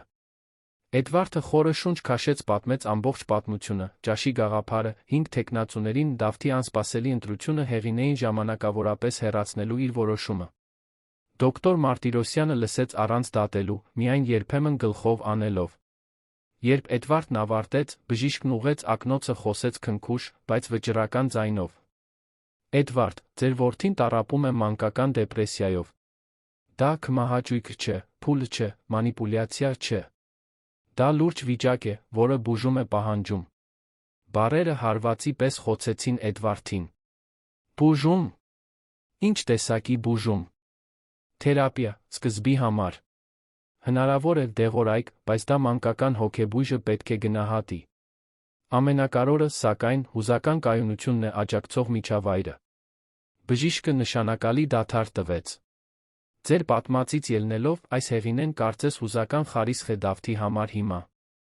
Նրան հեռացնելը, հատկապես այն բանից հետո, երբ նա այդքան վստահություն է ցուցաբերել նրա նկատմամբ, կարող էր վատթարացնել իրավիճակը։ Ապա ինչ եք առաջարկում։ Այս շաբաթ Դավթին բերեք ամբողջական հետազոտության։ Եվ մինչ այդ, լրջորեն մտածեք այս անձնավորությանը նրա կյանք վերադարձնելու մասին։ Ես չեմ ասում նրան նոր տիկին Ավագյան դարձնել, արագ ավելացրեց նա, տեսնելով Էդվարդի արտահայտությունը, այլ թույլ տալ, որ նա շարունակի աջակցություն լինել ձեր որդու համար այս դժվարին շրջանում։ Էդվարդը դուրս եկավ կաբինետից հոգեբուժական հետազոտության ուղեգրով, սրտում էլ ավելի մեծ ծանրությամբ։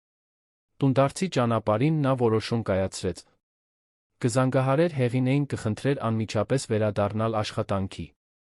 Բայց երբ հասավ առանձնատուն, նրան տհաճ անակնկալ էր սպասում։ Դիանան մերժված հյուրերից մեկը հյուրասենյակում էր աշխուժորեն զրուցելով Նինայի հետ։ Էդվարդ. Վերջապես բացականչեց նա ուսումնասիրված նրբագեղությամբ ոտքի կանգնելով։ Գրեթե 1 ժամ է, այստեղ եմ։ Դիանա, պատասխանեց նա, չթաքցնելով զարմանքը։ Չգիտեի, որ գալու եք։ Ակնհայտ է, պատասխանեց նա, լարված ժպիտով։ Բայց այն միջադեպի մասին մտածելուց հետո հասկացա, որ դու Դավիթը նուրբ շրջան եք անցնում։ Եկել եմ իմ օգնությունն առաջարկելու։ Էդվարդը ներքին տագնապ զգաց։ Դիանայի հայացքում ինչ-որ հաշվարկված բան կար, մի բան, որը հակասում էր անհանգստության մասին խոսքերին։ Շնորհակալ եմ, բայց անհրաժեշտ չէ։ Ես հենց նոր խոսեցի Դավթի բժշկի հետ, մենք պլան ունենք նրան օգնելու համար։ Պլան, կրկնեց Դիանան, կատարյալ գծված հոնքը բարձրացնելով։ Հուսով եմ, դա այն հավաքարարին չի ներառում։ Որովհետև անպատասխանատվության գագաթնակետը կլիներ թույլ տալ, որ առանց որակավորման կինը որևէ ազդեցություն ունենա տրավմայի ենթարկված երեխայի հոգեկան առողջության վրա։ Էդվարդը զայրույթի աճ զգաց։ Հեղինեն մանկավարժություն է սովորել։ Եվ, ամենակարևորը, Դավիթը վստահում է նրան։ Խնդրում եմ, հակադարձեց Դիանան կամահարական ծիծաղով։ Նա ակնհայտորեն մանիպուլյացիայի է ենթարկել տղային։ Երեխաները հեշտությամբ են տպավորվում, հատկապես երբ խոցելի են։ Որտեղ է Դավիթը, հարցրեց Էդվարդը, փոխելով թեման։ Սենյակում է, պարոն, տեղեկացրեց Նինան։ Չցանկացավ իջնել ճաշի։ Էդվարդի անհանգստությունն ուժեղացավ։ Դոկտոր Մարտիրոսյանի ախտորոշումը արձագանքում էր նրա մտքում։ Մանկական դեպրեսիա։ Դա պարզապես փուլ չէր, դա լուրջ խնդիր էր, որը անհապաղ ուշադրություն էր պահանջում։ Ներողություն, Դիանա։ Ես պետք է տեսնեմ որդուս։ Ես քեզ հետ կգամ, անմիջապես առաջարկեց նա։ Գուցե կանացի հպումը հենց այն է, ինչ նրան հիմա պետք է։ Մինչ Էդվարդը կհասցներ բողոքել, Դիանան արդեն նրա կողքին բարձրանում էր աստիճաններով։ Միջանցքում նա ձայնն իջեցրեց դավադրական տոնի։ Էդվարդ, գիտեմ, որ դժվար է ընդունել, բայց այն հավաքարարը օգտագործում է քո որդուն քեզ մանիպուլյացիայի ենթարկելու համար։ Դա սովորական մարտավարություն է, նվաճել երեխային հասնելու համար հարուստ հորը։ Էդվարդը կտրուկ կանգ առավ։ Դուք Հեղինեին չեք ճանաչում։ Ես տեսակը ճանաչում եմ, հակադարձեց Դիանան, համոզվածությամբ։ Հավատա, ես տեսել եմ, թե ինչպես է դա պատահում այլ ընկերների հետ։ Կանայք, որոնք ծածնում են, թե հոգ են տանում երեխաների մասին, երբ իրականում ուզում են հոր կարողությունը։ Նրանք հասան Դավթի սենյակի դռանը, Էդվարդը վարանեց։ Նրա մի մասը ուզում էր անմիջապես դուրս հանել Դիանային, բայց մյուս մասը, այն, որը դեռ կառչած էր սոցիալական կոնվենցիաներից, այն գաղափարից, որ Դիանայի նման մեկը հարմար գործընկեր կլիներ, նրան ստիպեց հետ քաշվել։ Թույլ տուր փորձեմ խոսել նրա հետ, առաջարկեց Դիանան, նրա վարանումը որպես թույլտվություն մեկնաբանելով։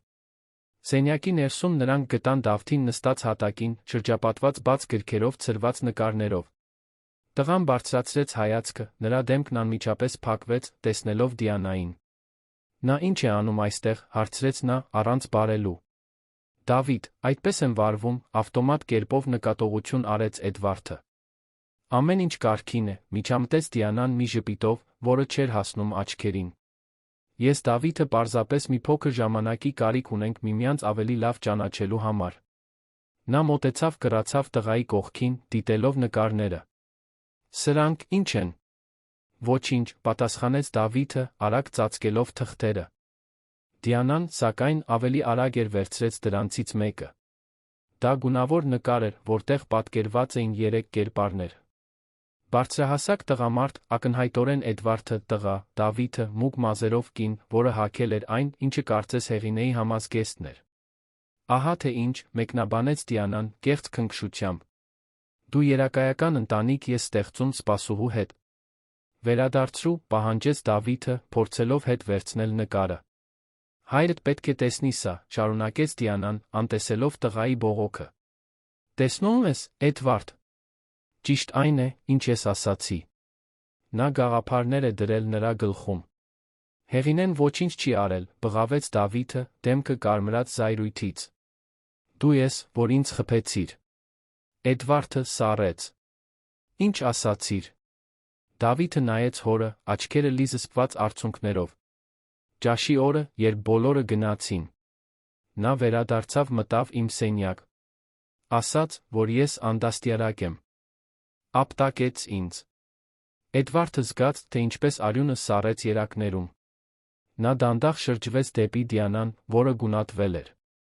Դա ընդամենը թեթ ուղում էր, արագ պաշտպանվեց նա։ Տղան հիստերիայի մեջ էր, անհեթեթ բաներ էր խոսում այն հավաքարարի մասին։ Ինչ-որ մեկը պետք է նրան իր տեղը դներ։ Զայրույթը բարձրացավ Էդվարդի կրծքում այրող ալիքի պես։ Դիտավորյալ զուսպ շարժումով նա վերցրեց նկարը Դիանայի ձեռքերից, վերադարձրեց Դավթին։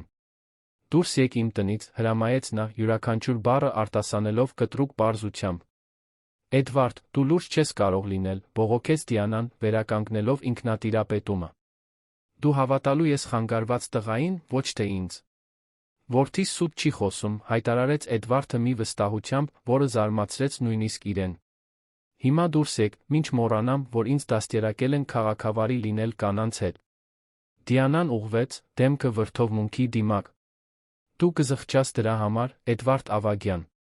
Ոչ ոք ինձ հետ այդպես չի վարվում, անպատիժ մնում»։ «Դա սպառնալիք է», հանգիստ հարցրեց նա։ «Դա փաստ է», պատասխանեց նա, նախքան կրունկների վրա շրջվելը փոթորկի պես դուրս գալը։ Երբ մուտքի դուռը շրխկաց, Էդվարդը շրջվեց դեպի որդին, որը նրան նայում էր լայն բացված աչքերով, կարծես հորը առաջին անգամ էր տեսնում։ «Ինչու ինձ չասացիր ապտակի մասին», հարցրեց Էդվարդը, նստելով հատակին Դավթի կողքին։ Տղան ուսերը թոթվեց, մի ժեստ, որը կոտրեց Էդվարդի սիրտը։ «Դու չէիր հավատա։ Դու նրան ավելի շատ էիր սիրում, քան ինձ»։ Բառերը դանակի հարվածի պես խոցեցին Էդվարդին։ «Դավիթ, դա ճիշտ չէ։ Դու իմ կյանքի ամենակարևոր մարդն ես։ Ապա ինչու Հեղինեին հեռացրիր։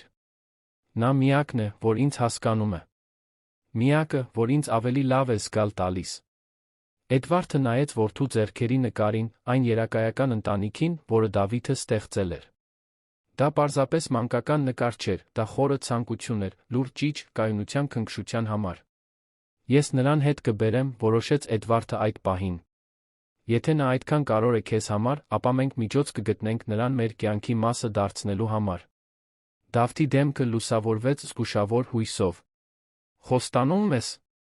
«Խոստանում եմ», պատասխանեց Էդվարդը, ճկույթը մեկնելով հին ծով երթումը կնքելու համար, ինչպես սովորաբար անում էր Դավթի հետ Անահիտի մահից առաջ։ Մինչ նրանք իրենց մատները միահյուսում էին հանդիսավոր խոստումով, Էդվարդը գիտեր, որ հասել է անդառնալի կետի։ Սոցիալական կոնվենցիաները, ակնկալիքները, թե ինչ կմտածեին մյուսները, այս ամենը հանկարծ աննշան թվաց իր որդու առողջության երջանկության համեմատ։ Նույն գիշեր, Դավթին անկողին դնելուց հետո, Էդվարդը նստեց իր աշխատասենյակում, վերցրեց հեռախոսը։ Կարևոր զանգ կար, որ պետք է աներ, մի կամուրջ, որը պետք է վերակառուցեր։ Բայց մինչ նա կհասցներ հավաքել համարը, նրա բջջայինը զանգեց։ Անծանոթ համար էր։ «Էդվարդ Ավագյան», պատասխանեց նա, պրոֆեսիոնալ, ինչպես միշտ։ «Պարոն Ավագյան»։ Տիկին Մարիամն է, Շենգավիթի ծովային աստղ պանսիոնատից։ Մյուս կողմի ձայնը անհանգիստ էր հնչում։ «Դուք ճանաչում եք Հեղինե Սարգսյան անունով մի աղջկա»։ Էդվարդի սիրտը արագացավ։ «Այո, նա աշխատել է ինձ մոտ»։ «Ինչ է պատահել»։ «Դե, նա այսօր առավոտյան ուշաթափվել է միջանցքում։ Հիմա քաղաքային հիվանդանոցում է։ Քանի որ դուք նրա քարտի վրա վերջին գործատուն էիք, մտածեցի, որ պետք է տեղյակ պահեմ»։ Էդվարդը զգաց, թե ինչպես աշխարհը մի պահ կանգ առավ։ «Որ հիվանդանոց», հարցրեց նա, արդեն վերցնելով մեքենայի բանալիները։ Էրեբունի բժշկական կենտրոնը հեռու էր այն տեսակի հաստատությունից, որտեղ Էդվարդ Ավագյանը հաճախում էր։ Նա իր Պորշը կայանեց շտապօգնության մեքենաների հասարակ մեքենաների միջ, անտեսելով այն հետաքրքրասեր հայացքները, որոնք շքեղ մեքենան գրավում էր։ Շտապօգնության բաժանմունքում նա բախվեց հերթերի, բյուրոկրատիայի այն անողոք հավասարությանը, որը միայն հիվանդությունն է պարտադրում։ Այնտեղ նրա անունն ու հարստությունը քիչ բան էին նշանակում։ «Հեղինե Սարգսյան», տեղեկացրեց նա ընդունարանի աշխատակցուհուն, փորձելով զսպել անհանգստությունը։ «Այսօր է ընդունվել, ուշագնացությունից հետո»։ Միջին տարիքի կինը համակարգը ստուգեց մի դանդաղկոտությամբ, որը դիտավորյալ էր թվում։ «Հարազատ եք»։ Ոչ, ես ընկեր եմ, պատասխանեց Էդվարդը, գիտակցելով, թե որքան անպատշաճ էր դա հնչում։ Միայն հարազատները կարող են տեղեկություն ստանալ կամ այցելել հիվանդներին ոչ աշխատանքային ժամերին, հայտարարեց նա, աչքերը էկրանից չբարձրացնելով։ Էդվարդը հիասթափության աճ զգաց։ Իր աշխարհում դռները բացվում էին մեկ հեռախոսազանգով, կանոնները ճկուն էին, ոճը ընդամենը բանակցությունների սկիզբն էր։ Բայց այնտեղ, այդ անանձնական ծանրաբեռնված միջավայրում, նրա իշխանությունը գոլորշիանում էր։ Այդ ժամանակ նա ծանոթ դեմք տեսավ։ Դոկտոր Մարտիրոսյանը, Դավթի մանկաբույժը, միջանցքով անցնում էր, ձեռքին մի կույտ հիվանդության պատմություն։ Դոկտոր Մարտիրոսյան, կանչեց Էդվարդը, թեթացած։ Բժիշկը շրջվեց, զարմացած։ Էդվարդ, ի՞նչ եք անում այստեղ։ Դավիթը լավ է։ Այո, նա տանն է։ Ես այստեղ եմ։ Մի աշխատակցուհու համար։ Հեղինե Սարգսյան։ Կարծես ուշագնաց է եղել այստեղ եմ բերել։ Դոկտոր Մարտիրոսյանը հասկացողությամբ գլխով արեց։ Այն աղջիկը, որի մասին այսօր առավոտյան նշեցիք։ Թույլ տվեք, ստուգեմ։ Համակարգում մի քանի սեղմումով գործընկերների հետ կարճ զրույցով բժիշկը վերադարձավ տեղեկություններով։ Նա հսկողության տակ է։ Խիստ ջրազրկում հյուծվածության նշաններ։ Ըստ երույթին, օրեր շարունակ լավ չի սնվել, երկու հերթափոխով աշխատել է մեկ այլ տեղ, երբ ձեր տնից դուրս է եկել։ Մեղքի զգացումը ֆիզիկական հարվածի պես խոցեց Էդվարդին։ Հեղինեին կտրուկ ազատել էին աշխատանքից, առանց որևէ ֆինանսական աջակցության կամ վերադարձի երաշխիքի։ Իհարկե, նա պետք է անմիջապես աշխատանք գտներ։ Հաշիվները չեն սպասում։ Կարող եմ տեսնել նրան, հարցրեց նա, ձայնն ավելի ցածր, քան մտադրվել էր։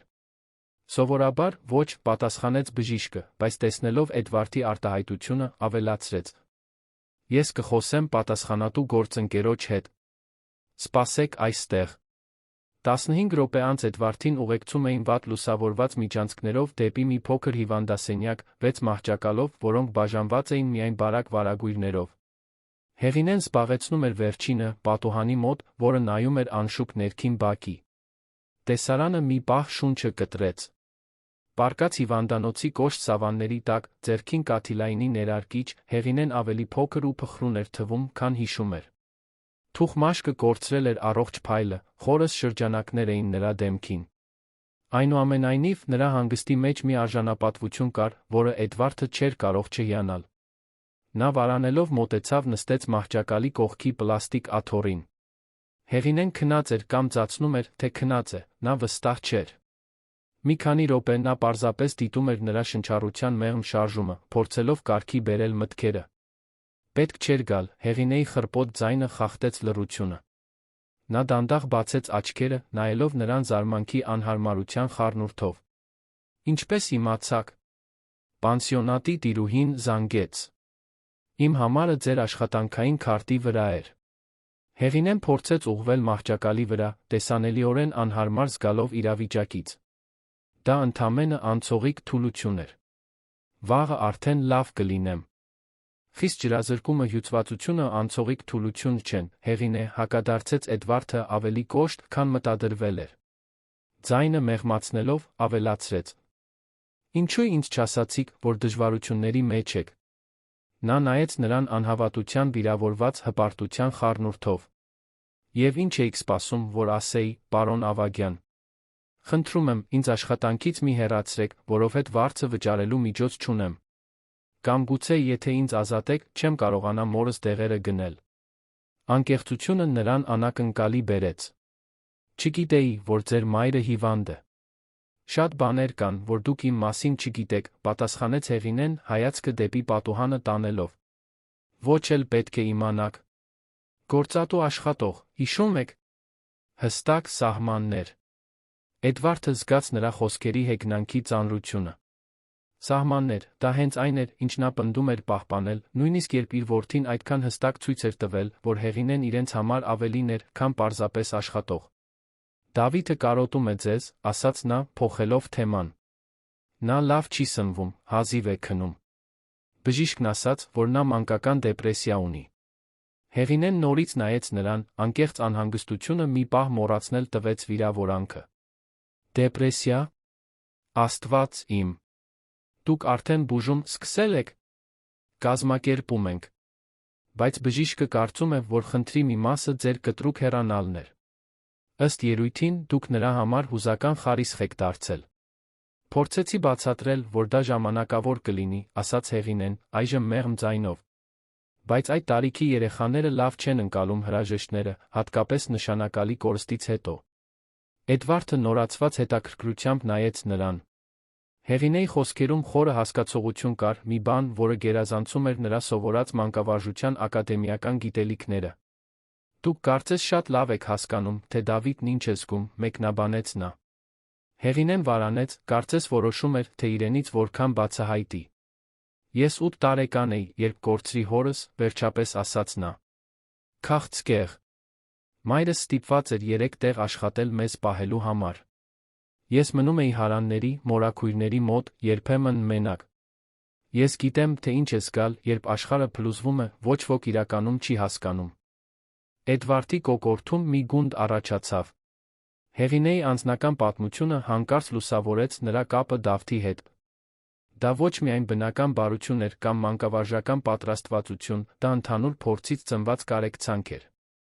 Հեղինե, ես եկել եմ ներողություն խնդրելու, հայտարարեց նա, բառերը դժվարությամբ դուրս եկան։ Եվ ձեզ հրավիրելու վերադառնալ։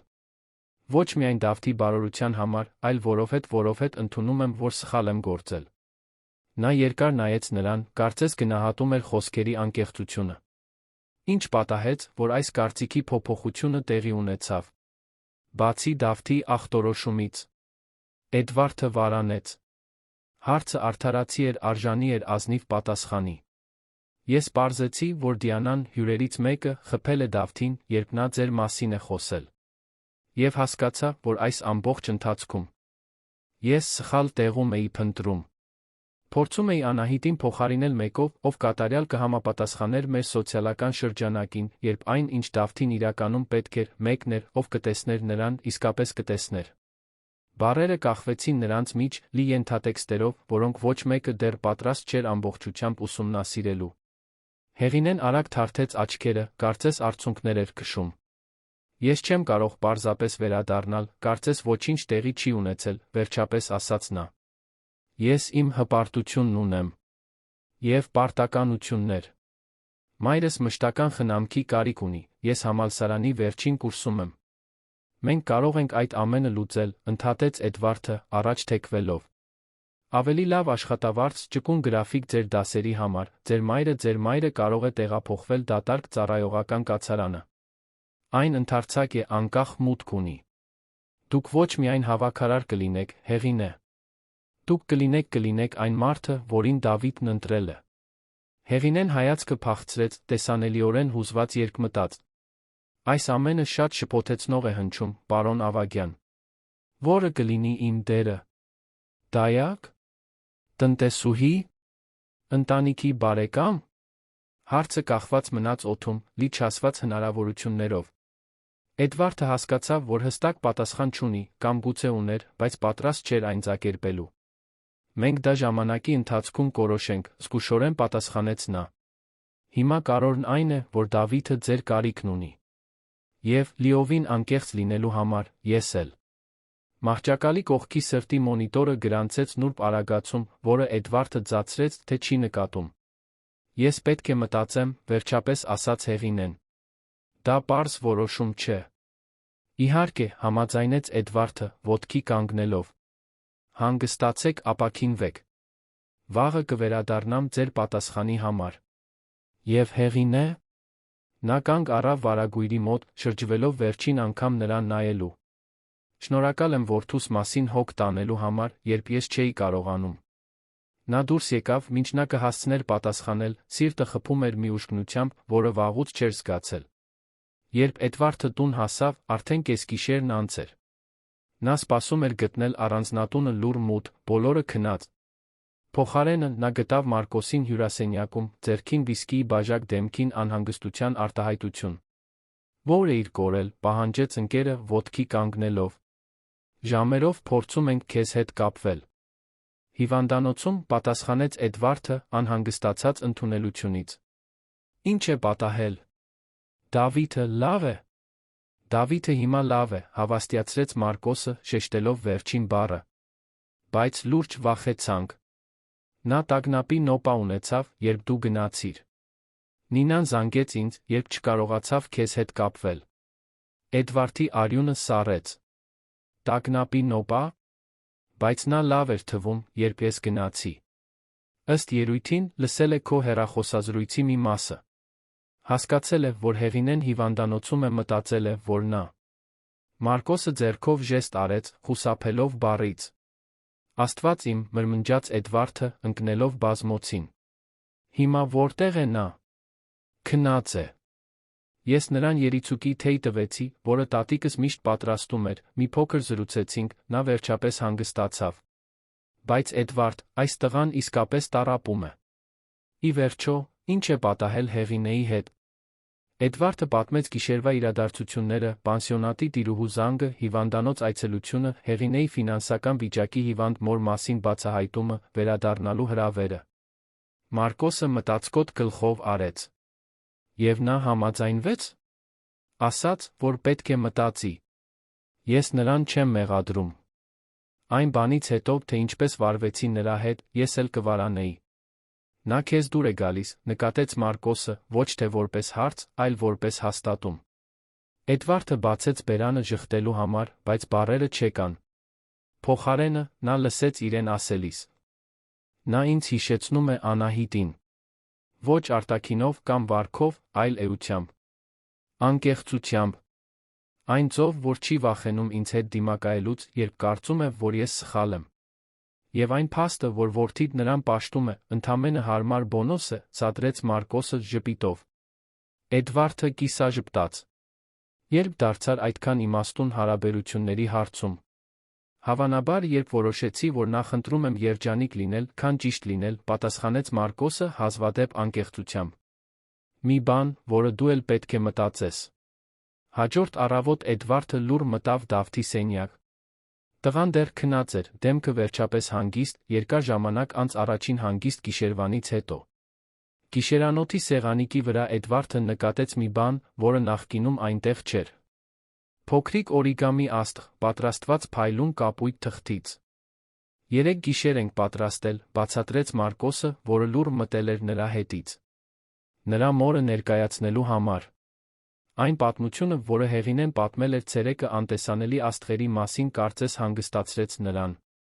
Էդվարդը նրբորեն վերցրեց փոքրիկ աստղը, երախտագիտության ալիք զգալով ընկերոջ Հեղինեի հանդեպ։ Երկուսն էլ այնտեղ էին եղել իր որդու համար, երբ ինքը չափազանց զբաղված էր իրավիճակը վերահսկելու փորձերով, պարզապես զգալու ընդունելու փոխարեն։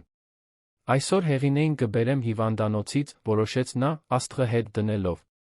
Եվ եթե նա համաձայնի վերադառնալ, այս անգամ ամեն ինչ այլ կերպ կանենք։ Երբ Դավիթն արթնացավ 1 ժամ անց, փոփոխությունն անմիջապես տեսանելի էր։ Նրա աչքերը փայլում էին նորացված հույսով, երբ Էդվարդը պատմեց, որ այցելել է Հեղինեին հիվանդանոցում, որ նա լավ է, պարզապես հոգնած։ Նա կվերադառնա, հարցրեց տղան, օրիգամի աստղը թալիսմանի պես պահելով։ Այսօր կիմանանք, ազնվորեն պատասխանեց Էդվարդը։ Դա նրանից է կախված, Դավիթ։ Մենք չենք կարող նրան ստիպել։ Բայց դու ուզում ես, որ նա վերադառնա, պնդեց Դավիթը երեխաներին հատուկ խորաթափանցությամբ։ Էդվարդը վարանեց ընդամենը 1 վայրկյան։ Այո, վերջապես խոստովանեց նա։ Ես ուզում եմ, որ նա վերադառնա։ Դավիթը ժպտաց, շաբաթների ընթացքում առաջին անկեղծ ժպիտը։ Ուրեմն նա կվերադառնա։ Որովհետև դու Էդվարդ Ավագյանն ես, դու միշտ ստանում ես այն, ինչ ուզում ես։ Որդու անմեղ վստահությունը նրան հուզեց, միաժամանակ վախեցրեց։ Ճիշտ էր, որ նա հազվադեպ էր ոչ լսում իր մասնագիտական կամ սոցիալական կյանքում։ Բայց Հեղինեն այլ էր։ Նա չէր տպավորվում նրա անունով կամ հարստությամբ, չէր խոնարհվում նրա կարգավիճակի առջ։ Եվ սա հենց այն որակն էր, որն ամենաշատն էր գրավում նրան։ Ավելի ուշ այդ օրը Էդվարդը վերադարձավ հիվանդանոց, այս անգամ Դավթի ուղեկցությամբ, որը պնդել էր միասին գնալ։ Տղան իր հետ բերել էր մի փոքրիկ ծաղկաման, մի բույսով, որը խնամքով ընտրել էր այգում։ Որովհետև հիվանդանոցները շատ սպիտակ են գույնի կարիք ունեն, բացատրել էր նա։ Նրանք գտան Հեղինեին նստած մահճակալի եզրին, արդեն հագնված հասարակ հագուստով, որը ինչ-որ մեկը բերել էր պանսիոնատից։ Նա անհամբեր էր թվում հեռանալու համար, թե բժիշկները խորհուրդ էին տվելս մեկ օր մնալ հսկողության տակ։ Նրա դեմքը լուսավորվեց, տեսնելով Դավթին, որը վազեց գրկելու նրան մի ուժգնությամբ, որը խոսում էր կուտակված ողջ վախի կարոտի մասին։ Հանգիստ, փոքրիկ գիտնական, ծիծաղեց նա, պատասխանելով գրկախառնությանը։ Ես դեռ մի փոքր թույլ եմ։ Քեզ համար բույս եմ բերել, հպարտորեն հայտարարեց նա։ Սա սուկուլենտ է։ Շատ ջուր պետք չէ, ճիշտ ինչպես քեզ հիմա։ Հեղինեն ծիծաղեց անսովոր համեմատությունից։ Կատարյալ է։ Շնորհակալ եմ։ Նրա աչքերը հանդիպեցին Էդվարդի աչքերին տղայի գլխի վրայով, նրանց միջ լուր ինչ-որ բան անցավ, հասկացողություն, ճանաչում։ Արդեն որոշում եք կայացրել, հարցրեց նա, առանց նախաբանի։ Հեղինեն դանդաղ գլխով արեց։ Ես պայմաններ ունեմ, հայտարարեց նա մի վճռականությամբ, որը զարմացրեց նրան։ Առաջին, ես ուզում եմ պաշտոնական պայմանագիր, բոլոր աշխատանքային իրավունքներով։ Երկրորդ, ինձ ճկունություն է պետք ուսումս ավարտելու համար։ Երրորդ, մայրս առաջին հարկում սենյակի կարիք կունենա։ Աստիճանները նրա համար դժվար են։ Էդվարդը ժպիտ զգաց։ Դրանք կարիքից հաղթված մեկի պայմանները չէին, այլ իր արժեքը իմացող կնոջ արդարացի պահանջները։ Ընդունում եմ ձեր բոլոր պայմանները, պատասխանեց նա, ձեռքը մեկնելով, կարծես գործարք էր կնքում։ Հեղինեն կարճ վարանեց, նախքան մեկնված ձեռքը սեղմելը։ Հպումը կարճ էր, պրոֆեսիոնալ, այնուամենայնիվ Էդվարդը էլեկտրական հոսանք զգաց, որը բարձրացավ իր թով, հնարավորության նոր սկզբի մոռացված զգացողություն։ Եվս մեկ բան կա, ավելացրեց Հեղինեն, արագ բաց թողնելով նրա ձեռքը։ Մենք պետք է հստակ սահմաններ դնենք, պարոն Ավագյան։ Բոլորի բարօրության համար, հատկապես Դավթի։ Էդվարդը գլխով արեց, հասկանալով նրա խոսքերի չասված իմաստը։ Իրավիճակի բարդությունները, հարուստ այրի, երիտասարդ աշխատակցուհի, խոցելի տղա, որն արդեն նրանց ընտանիք էր տեսնում, պահանջում էին զգուշություն, պարզություն։ Հստակ սահմաններ, համաձայնեց նա, թե նրա մի մասն արդեն գիտեր, որ որոշ գծեր, մեկ անգամ հատվելուց հետո այնքան էլ հեշտ չեն կարող վերագծվել։ Դավիթը դիտում էր փոխազդեցությունը երեխաներին հատուկ հետաքրքրասեր ուշքնությամբ, ենթատեքստից ավելին ընկալելով, քան մեծահասակները պատկերացնում էին։ Երբ վերջապես լքեցին հիվանդանոցը, Հեղինեն պնդելով առանձին տաքսի վերցնել, նախ որոշ բաներ կարգի բերելու համար, տղան նոր ուժով բռնեց հոր ձեռքը։ Այս անգամ նա կմնա, հարցրեց նա, երբ քայլում էին դեպի կայանատեղի։ Էդվարդը նայեց աշնանային երկնքին, պարզ անսահման, ինչպես չբացահայտված հնարավորությունները։ Մենք ամեն ինչ կանենք, որ այո, պատասխանեց նա, իր ձայնում նոր ազնվությամբ։ Բայց հիշիր, Դավիթ, մարդիկ իրեր չեն, որոնք մենք տիրապետում ենք։ Նրանք ընտրություններ են, որոնք անում են ամեն օր։ Տղան մի պահ մտածեց այդ մասին, իր 9 տարեկանից ավելի լուրջ։ Ինչպես աստղերը, որոնք որոշում են փայլել, նույնիսկ երբ մենք չենք կարող տեսնել նրանց։ Ճիշտ ինչպես աստղերը, համաձայնեց Էդվարդը, սեղմելով փոքրիկ ձեռքը իր ձեռքում։ Այդ պահին, երբ աշնանային քամին օրորում էր հիվանդանոցի կայանատեղիի շուրջի ծառերի տերները, ինչ-որ բան աննկատելիորեն փոխվեց Ավագյանների տիեզերքում։ Մի բան այնքան նուրբ, որքան խորը, ինչպես արի առաջին ճառագայթը երկար գիշերից հետո։ Մարիամ Գասպարյանի հրապարակած հոդվածը հենց այն կործանարար ազդեցությունն ունեցավ, որը Լիլիթը կանխատեսել էր։ 24 ժամից էլ քիչ ժամանակում Էդվարդ Ավագյանի անունը շրջանառվում էր երանյան բարձր հասարակության բոլոր խմբերում, ուղեկցվելով ավելի ու ավելի ֆանտաստիկ ենթադրություններով։ Դիանան հաշվարկված էր եղել իր ակնարկներում։ Երբեք ուղղակիորեն չհիշատակելով Հեղինեին, նա նրան նկարագրել էր որպես համեստ ծագում ունեցող շահամոլ, որը ներխուժել է խոցելի այրու կյանք, հուզականորեն փխրուն որդու միջոցով։ Հրապարակումից հաջորդ առավոտ Էդվարդը զայրույթի վճռականության խառնուրդով նայում էր իր սեղանին սփռված թերթերին։ Կար Հեղինեի հեռվից արված լուսանկար, որը նա մտնում էր առանձնատուն, ակնհայտորեն արված ինչ-որ թաքնված պապարացիի կողմից։ Ավելի վատ է, քան պատկերացնում էինք, հայտարարեց Մարկոսը, որն առանց նախազգուշացման եկել էր ընկերոջը սատարելու։ Դիանային հաջողվել է գրեթե ողջ բամբասանքի մամուլը քո դեմ մոբիլիզացնել։ Էդվարդը արամարանքի ժեստով մի կողմ նետեց թերթերը։ Նրա մեջ ինչ-որ բան փոխվել էր։ Լուր վճռականություն, մի պարզություն, որը չէր զգացել Անահիտի մահից հետո։ Գիտես, թե որն է այս ամենի մեջ ամենահեգնականը, հարցրեց նա, նայելով պատուհանից, որտեղից տեսնում էր Դավթին Հեղինեին, որոնք ինչ-որ փորձ էին անում այգում։ Ամբողջ կյանքս անհանգստացել եմ, թե ինչ կմտածեն իմ մասին, ավագյան ազգանվան հեղինակության մասին։ Եվ ինչի՞ համար։ Որպեսզի պարզեմ, որ նույն մարդիկ, որոնք շողոքորթում էին իմ երեկույթներին, առաջինն են, որ հաճույք են ստանում իմ անկումից։ Մարկոսը ընկերոջը նայեց անհանգստության հիացմունքի խառնուրդով։ Ինչ ես մտադիր անել։ Ճշմարտությունը, պարզապես պատասխանեց Էդվարդը։ Ես կպատմեմ ճշմարտությունը։ Ամբողջը։ Վստահ ես։ Դա նշանակում է բացահայտել ոչ միայն քեզ, այլ Դավթին ու Հեղինեին։ Էդվարդը վճռականորեն գլխով արեց։ Ես արդեն խորհրդակցել եմ երկուսի հետ։ Զարմանալիորեն, դա Դավթի գաղափարն էր։ Նա ասաց, մեջբերում եմ։ Եթե մենք ճիշտ ենք, ինչու պետք է թաքնվենք։ Մարկոսը ժպտաց, հիացմունքով գլուխը թափահարելով։ Այս տղան ամեն օր ավելի է նմանվում Անահիտին։ Հաջորդ օրը բոլորի համար անսպասելի Ավագյանների հաղորդակցության գրասենյակը պաշտոնական հրավեր ուղարկեց մամուլին Անահիտ Ավագյանի անվան հիմնադրամում միջոցառման համար, որը բարեգործական կազմակերպություն էր ստեղծված Էդվարդի հանգուցյալ կնոջ կողմից։ Հայտարարության մեջ նշվում էր միայն, որ գործարարը անձնական հայտարարություն կանի վերջին իրադարձությունների վերաբերյալ։ Երբ օրը եկավ, դահլիճը լեփ-լեցուն էր։ Լրագրողներ, բարձրաշխարհիկ տիկնայք, գործարարներ։ Բոլորը անհամբեր սպասում էին ականատես լինելու այն բանին, որը շատերը սպասում էին լինել Էդվարդ Ավագյանի հանրային անկումը։ Դիանան ռազմավարական տեղ էր զբաղեցրել, հագած էլեգանտ կոստյում կրելով կանխավայելած հաղթանակի ժպիտ։ Խշշոցը դադարեց, երբ Էդվարդը բարձրացավ բեմ։ Ոչ մենակ, այլ Դավթի, Հեղինեի, բոլորի համար ցնցող Շուշանիկ Ավագյանի ընտանիքի մայրապետի ուղեկցությամբ, որը հայտնի էր իր մեկուսացմամբ սոցիալական կանոնների խիստ պահպանմամբ։ Բարի օր բոլորին, սկսեց Էդվարդը մի պարզությամբ, որը զարմացրեց լսարանին։ Շնորհակալ եմ, որ եկել եք։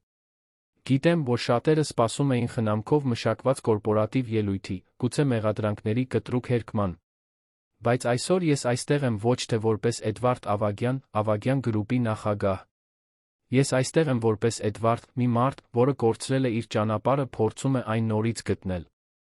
Դահլիճով մի խշշոց անցավ։ Լուսանկարչական ապարատները անդադար կտկտում էին։ Զինաթափող անկեղծությամբ Էդվարդը պատմեց ամբողջ պատմությունը։ Անահիտի կորստից հետո կաթվածահար անող ցավը, իր հուզական հեռացումը Դավթից, 5 թեկնածուների հետ ճաշի անհաջող գաղափարը, տղայի զարմանալի ընտրությունը, մանկական դեպրեսիայի ախտորոշումը։ Նա ոչինչ բաց չթողեց, նույնիսկ այն մանրամասները, որոնք իրեն անզգա կամ հիմար էին դարձնում։ Հեղինեն մեր կյանք մտավ որպես հավաքարար, բայց արագ դարձավ շատ ավելին, շարունակեց նա, ակնհայտ երախտագիտությամբ նայելով նրան։ Նա միակ մարդն էր, որն իսկապես լսեց Դավթին, որը հարգեց նրա ցավը, որը չփորձեց ջնջել Անահիտի հիշատակը։ Բոլորի համար անսպասելի, Դավիթը խնդրեց խոսել։ Իր 9 տարեկանի համար տպավորիչ քաջությամբ նա պատմեց իր տարբերակը։ Մորը կորցնելուց հետո միայնությունը, թե ինչպես էր իրեն անտեսանելի անտեսված զգում իր ցավի մեջ, թե ինչպես էր Հեղինեն առաջին մեծահասակը, որն իսկապես լսեց իրեն։ Եվ հետո, այն պահը, որը լռեցրեց դահլիճը։ Այն տիկինը, ասաց նա, ուղիղ մատնացույց անելով Դիանային, ինձ խփեց, երբ ես ասացի, որ նախընտրում եմ Հեղինեին։ Հետո ստեց հայրիկիս, ասելով, որ ես հորինում եմ։ Դահլիճը պայթեց բացականչություններով։ Դիանան ոտքի կանգնեց, գունատ, բայց Շուշանիկ Ավագյանի սառցե հայացքը նրան ստիպեց հետ քաշվել զգուշորեն դուրս գալ կողքից։ Երբ հերթը հասավ Հեղինեին, նա խոսեց իրեն բնորոշ հանգիստ արժանապատվությամբ։